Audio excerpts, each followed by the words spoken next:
जय सिया राम।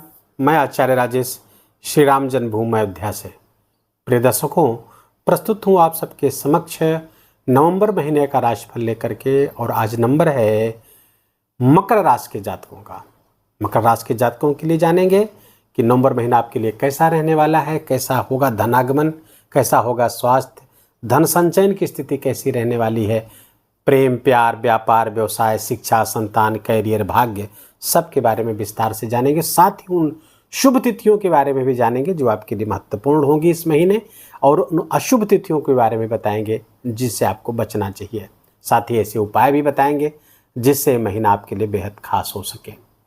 2 ग्रह नीच के चल रहे हैं इस महीने, उसमें से एक का नीचत्व भंग भी होगा क्योंकि अगली राशि परिवर्तित कर देंगे। लगभग सारे ग्रह या तो राशि परिवर्तन कर रहे हैं या फिर अपनी गति में परिवर्तन कर रहे हैं। बहुत महत्वपूर्ण महीना है, ध्यान से पूरा वीडियो देखने समझने का प्रयास करिएगा ताकि इस महीने का आप सर्वोत्तम लाभ उठा सकें। पहले बता दूं ये वीडियो आपके चंद्र राशि पर आधारित है। यदि आपको अपनी चंद्र राशि नहीं पता है तो आप अपने प्रचलित नाम के आधार पर भी इस वीडियो को देखकर लाभ उठा सकते हैं। पहले सरसरी निगाह से देखेंगे कि ग्रहों की क्या स्थिति बनी हुई है, क्या योगायोग नवंबर महीने में हमारे मकर राशि के जातकों के लिए बनी हुई है। तो पहले आइए जानते हैं। राशि स्थान पे कोई ग्रह नहीं है। आपके द्वितीय स्थान पर शनि वक्री होकर के गोचर चल कर रहे हैं, लेकिन 15 नवंबर को ये मार्गी हो जाएंगे। एक बहुत बड़ी घटना ये घटेगी जब शनि वक्री से मार्गी होंगे। 15 नवंबर से ऑनवर्ड्स ये जब तक कुंभ राशि पर रहेंगे तब तक मार्गी रहेंगे।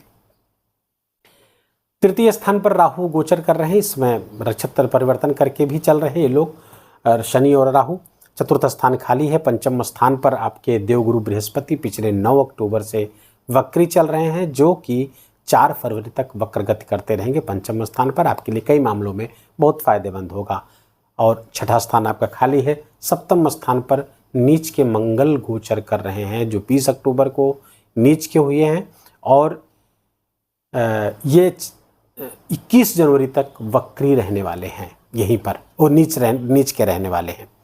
उसके बाद कुछ समय के लिए मिथुन राशि पर आ जाएंगे वक्री होकर के, पुनः नीच के हो जाएंगे। तो इस 7 जून तक ये सिलसिला चलता रहेगा।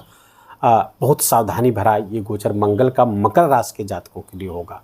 बहुत ही सावधान रहना होगा मंगल से आप लोगों को। आपका छठा स्थान अष्टम स्थान खाली है। 9वें स्थान पर केतुदेव विराजमान है। सप्तम स्थान पर सूर्य नीच के होकर गोचर करेंगे। 16 नवंबर तक आपके 10वें स्थान पर नीच के रहेंगे। 16 नवंबर के बाद एकादश स्थान पर पहुंच जाएंगे। अच्छा गोचर होगा ये आपके लिए। और वहां पर 29 अक्टूबर को बुध भी पहुंच चुके होंगे। 16 नवंबर के बाद बुधादित्य योग आपके लाभ स्थान पर बन जाएगा।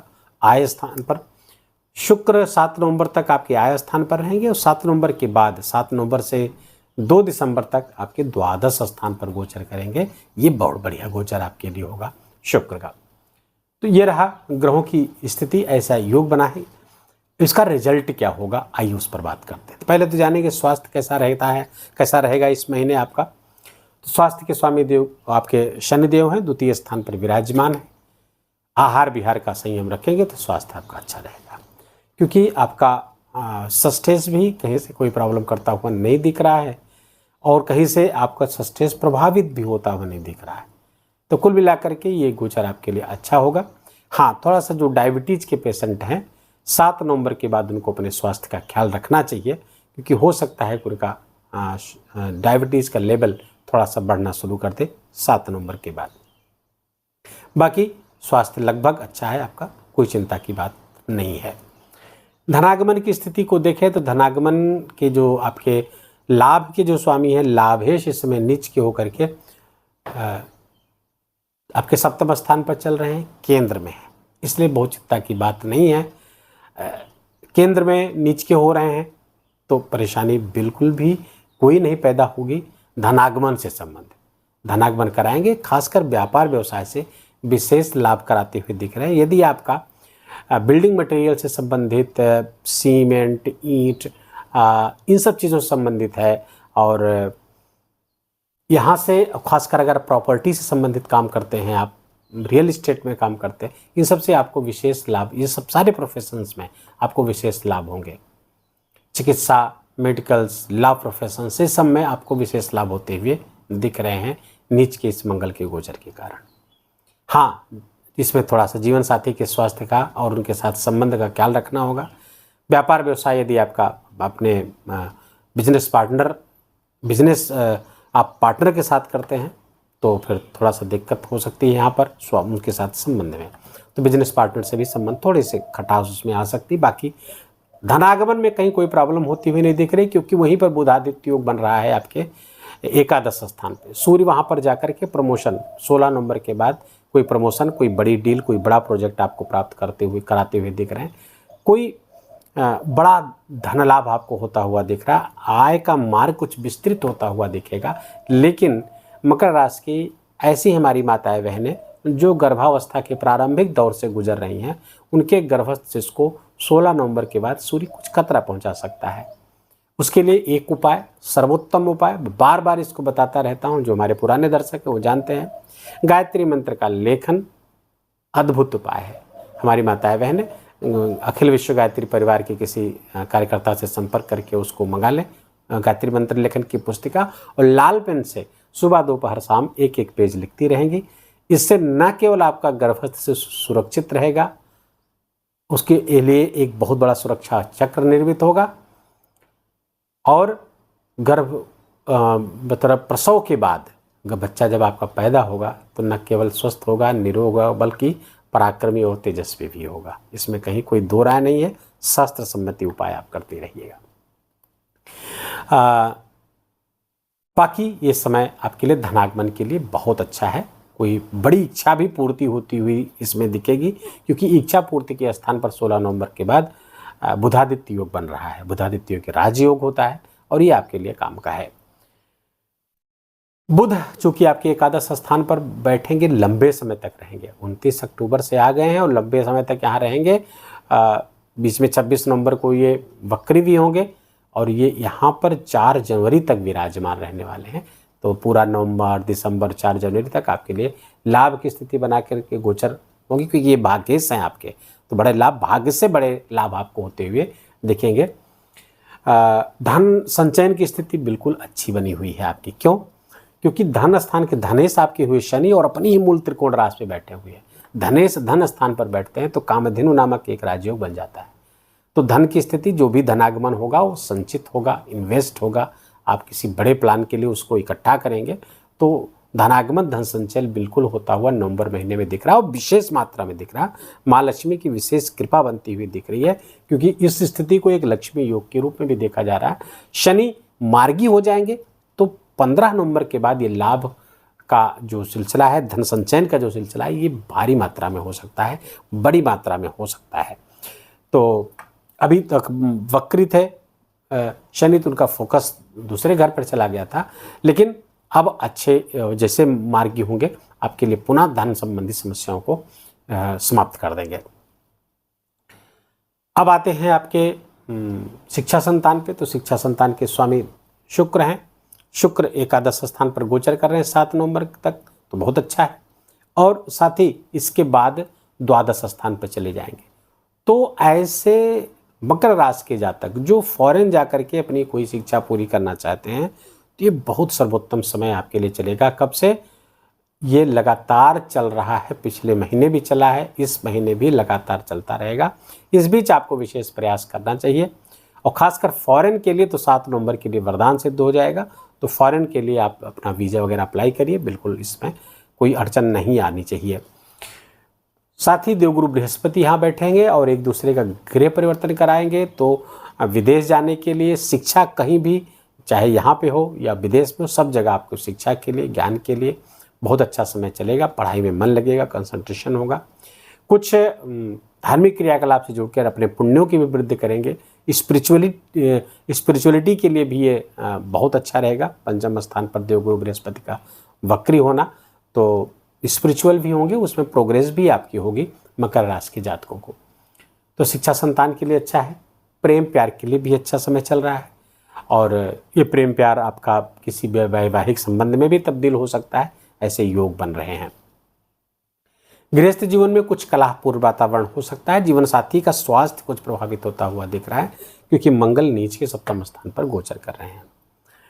ये मंगल थोड़ा सा जीवन साथी के जीवन में कुछ प्रोग्रेस भी ला सकता है। यदि वो वर्किंग है, कहीं पे कोई प्रयास करते हैं तो उस प्रयास में सफलता भी मिलेगी। लेकिन स्वास्थ्य और संबंध दोनों चीज़ें खराब ही होंगी। न केवल जीवन साथी के साथ बल्कि आपके बिजनेस पार्टनर के साथ भी कुछ संबंध खराब होता हुआ दिख रहा है।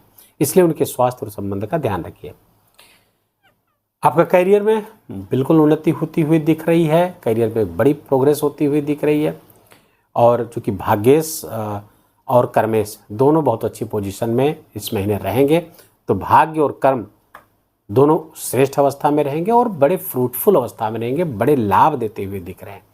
तो मकर राशि के जातकों के लिए नवंबर का महीना बहुत ही महत्वपूर्ण होने वाला है। मंगल की चौथी दृष्टि आपके 10वें स्थान पर पड़ेगी और चूँकि सूर्य भी वहाँ पर विराजमान होंगे, केंद्र में, दोनों केंद्र में है, तो ये आपके लिए बहुत ही महत्वपूर्ण होगा। करियर की श्रेष्ठता, जो लोग नौकरी की तलाश में थे उनकी नौकरी की तलाश इस महीने पूरी हो सकती है, बशर्ते कि आपका प्रयास उस इंटेंसिटी के साथ हो जिससे फ्रूटफुल हो सके। अगर प्रयास नहीं कर रहे होंगे तो कौन सी नौकरी मिलने वाली है। तो प्रयास जिस दिशा में जो लोग कर रहे होंगे उनके प्रयास सफल होते हुए यहाँ पर दिख रहे हैं। और कोई प्रमोशन आदि अगर ड्यू है तो प्रमोशन भी आपका हो सकता है, लेकिन ट्रांसफ़र भी होने के कुछ योग बनते हुए यहाँ पर दिख रहे हैं, तो वो भी संभावित है आपका, क्योंकि 10वें आपके द्वादश जा रहे हैं। इस कारण से भी थोड़ा सा ट्रांसफ़र के योग बन रहे हैं।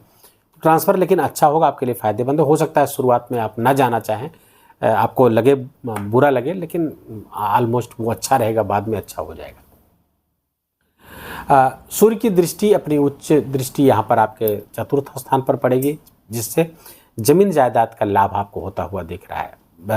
जमीन की खरीद फरोख्त से लाभ होता हुआ दिख रहा है, या प्रॉपर्टी का लाभ होता हुआ दिख रहा है। सोसाइटी में मान सम्मान समाज में बढ़ता हुआ दिख रहा है। राजनीति, अगर आप पॉलिटिक्स से जुड़े हुए तो वहाँ भी आपको विशेष लाभ होते हुए बिल्कुल दिख रहा है। सोशल मीडिया आदि से जो लोग जुड़े हुए हैं उनके लिए भी बहुत अच्छी पोजीशन यहाँ पर बनती हुई दिख रही है। यूट्यूबर हैं, इंस्टाग्राम पे काम करते हैं, फेसबुक पे काम करते हैं, तो उनके लिए बहुत अच्छा है। एकादश स्थान का सूर्य और शुक्र और द्वादश स्थान पर चला जाएगा तो वो भी आपके लिए बहुत अच्छा है। वहाँ से जुड़ करके आप विशेष लाभ प्राप्त करते हुए दिख रहे हैं। धन की अच्छा, हाँ, आपके तृतीय स्थान पर राहु है, तो राहु तृतीय स्थान का अच्छा होता है, क्योंकि ये 3, 6, 11 का राहु अच्छा परिणाम देता है, राजयोग कारक होता है। तृतीय षष्ठ एकादशे राहु राजयोगों प्रचक्षते कहा गया। तो कुल मिलाकर के ये महीना आपके लिए बहुत महत्वपूर्ण, बहुत शानदार। और गुरु की दृष्टि भी त्रिकोण से त्रिकोण को देखेंगे तो बहुत अच्छी पोजीशन ये भी बनती हुई दिख रही। त्रिकोण से त्रिकोण के देखेंगे, इस त्रिकोण का स्वामी आय स्थान पर, तो बिल्कुल बहुत अच्छी, बहुत शुभ युतियाँ बनी हुई हैं। बड़ा खूबसूरत गोचर चल रहा है मकर राशि के जातकों के लिए। आप इसका लाभ ज़्यादा से ज़्यादा उठाने का प्रयास करें। बस आपको सावधान रहना है, मंगल के गोचर से विशेष सावधानी आपको बरतनी है। वीडियो के अंत में आपको एक लिंक मिलेगा जिसमें मंगल, नीच के मंगल के गोचर की बात की गई है। पूरा वीडियो समझिएगा, छोटा वीडियो है। उसके अंत में जो 4-5 उपाय बताए गए, बड़े विशिष्ट उपाय हैं, उसको आपको करने चाहिए। अब हम आपके साथ चर्चा करेंगे शुभ अशुभ तिथियों के बारे में, उसको नोट कर लीजिए आप। तो इन तिथियों पर आप किसी महत्वपूर्ण निर्णय ले सकते हैं, कोई महत्वपूर्ण कार्य का प्रारंभ कर सकते हैं। ये आपके लिए बहुत ही शानदार और शुभ होंगी। तो पहली तिथि है 2-3 नवंबर, 8 और 9 नवंबर, 14, 15, 16, 17, ये सबसे अच्छी तिथियाँ आप इस महीने की रहेगी आपकी। 16, 17 नवंबर, 20, 21 भी अच्छी रहेगी। 25, 26, 27, 28 और 29 ये तिथि आपके लिए बहुत शुभ रहने वाली है।